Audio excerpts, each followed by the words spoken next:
Bismillahirrahmanirrahim. Assalamualaikum warahmatullahi wabarakatuh. Innalhamdulillah nahmaduhu wa nasta'inuhu wa nastaghfiruh wa na'udzu billahi min syururi anfusina wa min sayyiati a'malina. Man yahdihillahu fala mudilla lahu wa man yudlil fala hadiya lahu. Asyhadu an la ilaha illallah wahdahu la syarika lah. Wa asyhadu anna Muhammadan abduhu wa rasuluhu la nabiyya ba'dah, amma ba'd.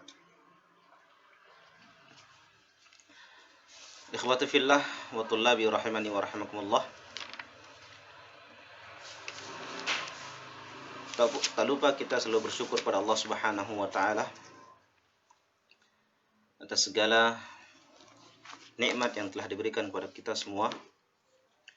Nikmat Islam, nikmat iman, bahkan nikmat-nikmat yang lainnya yang tidak bisa kita hitung. Wa in ta'uddu ni'matallahi la tuhsuha. Jika kalian menghitung nikmat-nikmat yang diberikan Allah Subhanahu wa taala kepada kita, pada kalian, la tuhsuha, maka tidak akan bisa menghitungnya. Tentu kita selalu berdoa juga kepada Allah Subhanahu wa taala agar kita selalu dimudahkan dalam setiap urusan kita, dalam setiap ujian dan cobaan yang diberikan kepada kita, dan dimudahkan juga dalam memahami setiap ilmu-ilmu yang kita pelajari. Tullabi rahmani wa rahimakumullah. Pada pertemuan kali ini, setelah seminggu penuh kemarin kita melaksanakan ujian tengah semester, maka kita kembali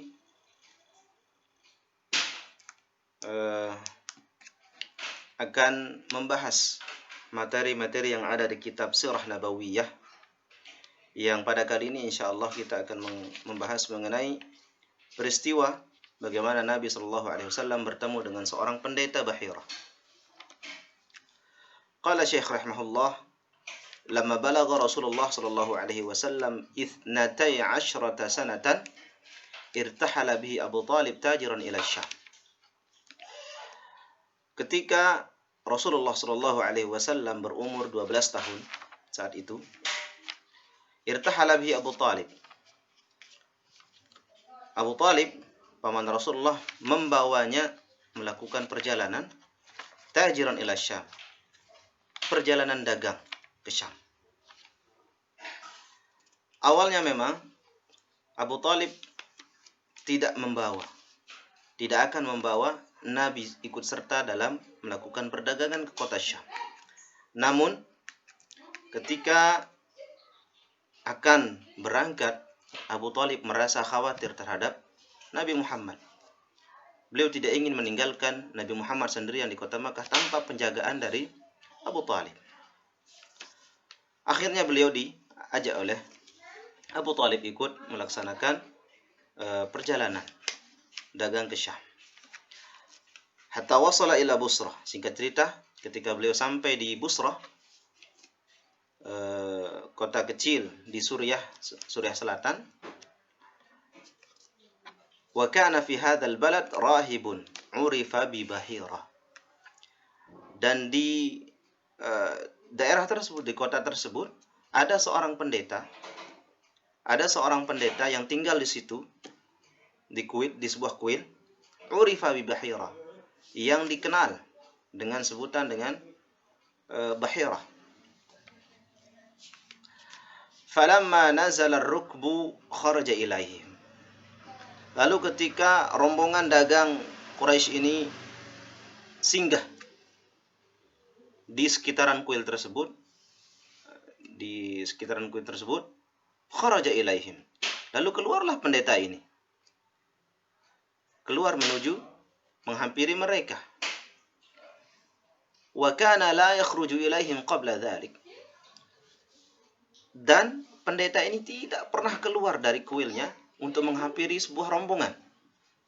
Bahkan rombongan mereka ini, orang-orang Quraisy ini, termasuk dengan Abu Talib, sering mondar-mandir, sering melewati tempat tersebut, bahkan sering singgah di tempat tersebut, tetapi tidak pernah pendeta ini keluar menghampiri mereka.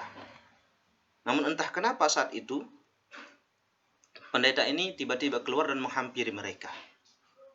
Faja'ala yatakhallaluhum hatta ja'a fa akhadha bi yadi Rasulillah sallallahu alaihi wasallam. Lalu dia keluar menghampiri mereka, tiba-tiba ikut berkerumun dengan mereka, hatta ja'a fa akhadha bi yadi Rasulillah sallallahu alaihi wasallam. Lalu ditarik tangan Rasulullah, dipegang tangan Rasulullah sallallahu alaihi wasallam oleh pendeta tersebut. Wa qala. Lalu apa kata pendeta tersebut ketika memegang tangan Rasulullah? Hadza sayyidul alamin. Dia ini adalah pemimpin manusia. Dia akan menjadi seorang pemimpin. Hadza rasul rabbil alamin.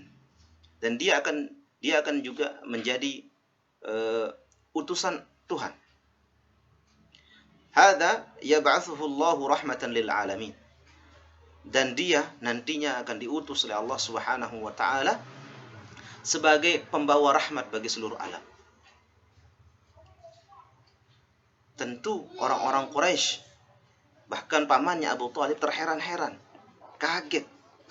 Kenapa kok bisa keponakannya ditarik seperti itu? Lalu pendeta ini mengatakan seperti itu juga pada keponakannya. Heran mereka tentu. Siapa yang tidak kaget? Faqala lahu Abu Thalib wa asyakh Quraisy. Lalu apa kata Abu Thalib dengan tokoh-tokoh Quraisy yang ikut bersama rombongan tersebut? Wa ma 'allamaka bidzalik. Apa dasar kamu wahai pendeta mengatakan itu kepada keponakan kami? Apa dasarnya? Faqala innakum hina asyraftum min al-'aqabah lam yabqa hajarun wala syajarun illa kharra sajidah. Kata pendeta ini, wahai kaum, kalian ketika datang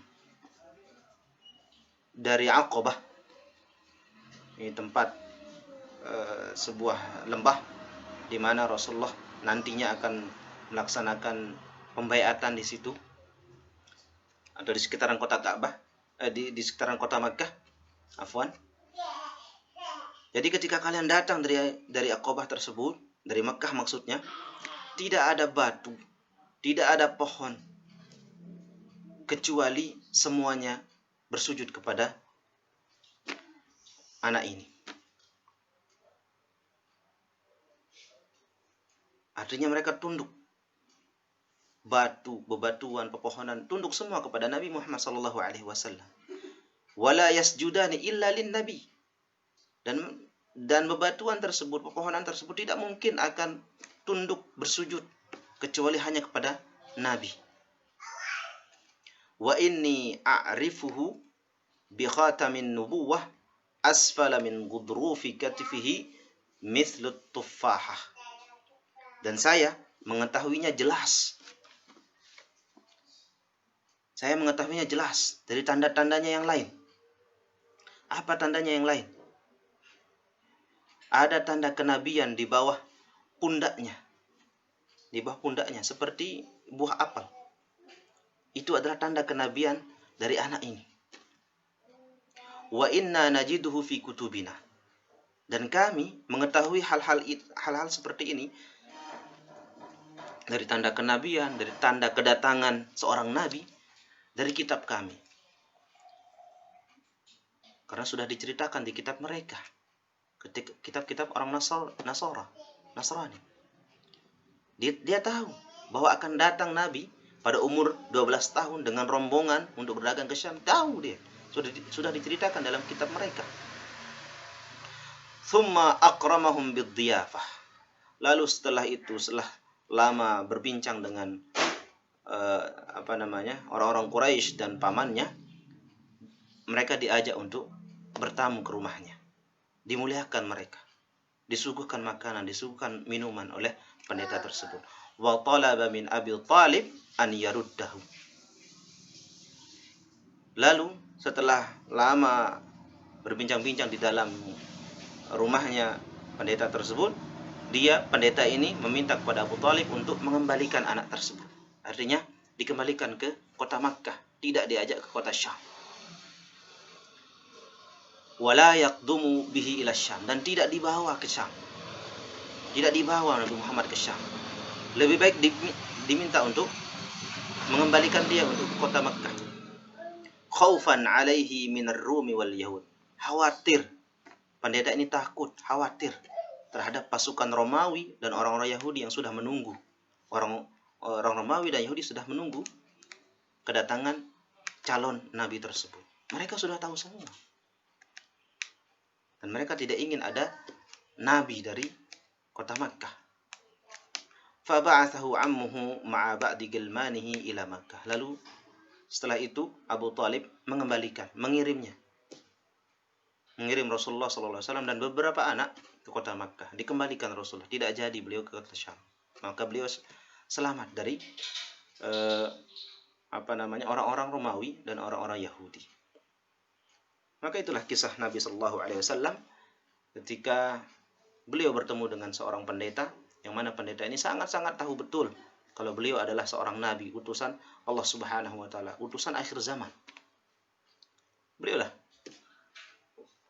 nabi terakhir yang diutus oleh Allah Subhanahu wa taala kepada seluruh umat.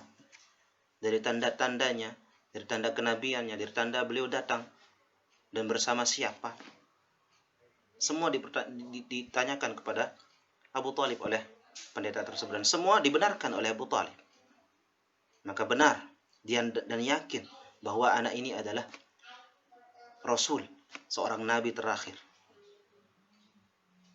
Maka itulah perjalanan Nabi SAW, ikhwati fillah, ketika beliau diajak oleh pamannya Abu Talib menuju kota Syam, namun akhirnya beliau dikembalikan demi keselamatan dari Nabi Muhammad SAW.